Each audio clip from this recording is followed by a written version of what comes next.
So let's look at the data of this test. So if I open the window over here on the right, I can see a textual data of what happened during the quiz. So for Corey, I can see that she finished level 9 and got 7 answers correct and 3 incorrect, and the average response time. Then I can see what the answer was for question 1 and what this clicker answered, and how long it took to answer. Or I can look at the visual graph with the colors and see it that way. Now where the X is on the box means that answer was incorrect, and as I scroll across to the right, it was counting how many seconds it was taking. So the spaces between the bars are the time between the student finished answering the question and needed to click clear on the ActivExpression to go to the next question. So long pauses in between questions means the student was not actively engaged. It also means the long colored bars mean the student looked at the question for a longer period, so they might have been stumped on the question. Very, very short boxes indicate the student didn't fully read the question and was just clicking through to the answers. And up at the top right corner, we can select a student to see different data.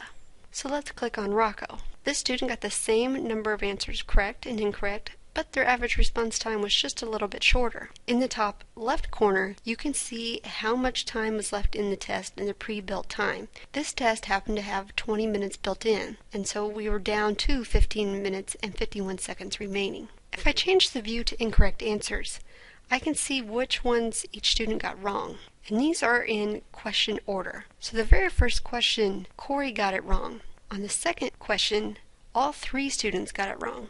The orange question, because it was level 3, 2 students got it wrong. And the 6th question, which is purple, all 3 students got it wrong. So this is helpful to find out whether a question was maybe worded wrong and led students to choose the wrong answer. Level summaries will show you how long each student took on that level of that question and whether they got it right or wrong. So if you set up your harder questions toward the end, students are likely to take longer time to do so, to answer them correctly. So you could set up your hard questions at the beginning of the test where they have more time. So all your harder questions could be labeled level 1, and they descend into easier questions toward the end where students have less time if you have a time limit on your test. So after a test, you can get the results and you can save them to go back later to enter into Skyward or to review the results with the class. Once you close the results window, you can retrieve the results if you have not already closed the flip chart yet by opening your page browser and clicking on the ActivExpression icon. When you click the results browser, it will pop up with the votes that you've done by date and time. Choose the one you want and you can double click it to open that results window with the visual representation again, or you can export it into an Excel file to save.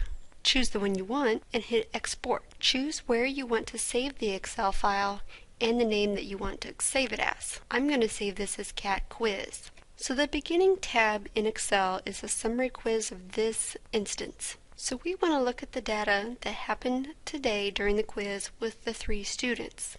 We can see that Corey, Riley, and Rocco each got 70%, and we can see the green answers that they got correct and the red answers that they got wrong. To dig deeper into the data, we can click on the Question tab and see each student's response to that question. So if there were lots of red answers to that question, perhaps that question was more difficult. If we click on the Student tab, we can see a student's individual results altogether. So for this time, we can see that student 1 or student 20 or 21, what they got right versus red versus green. And the question page is simply a summary of the quiz, what each question said and what the options were. So you can save your Excel files and use them to put them in Skyward how you want.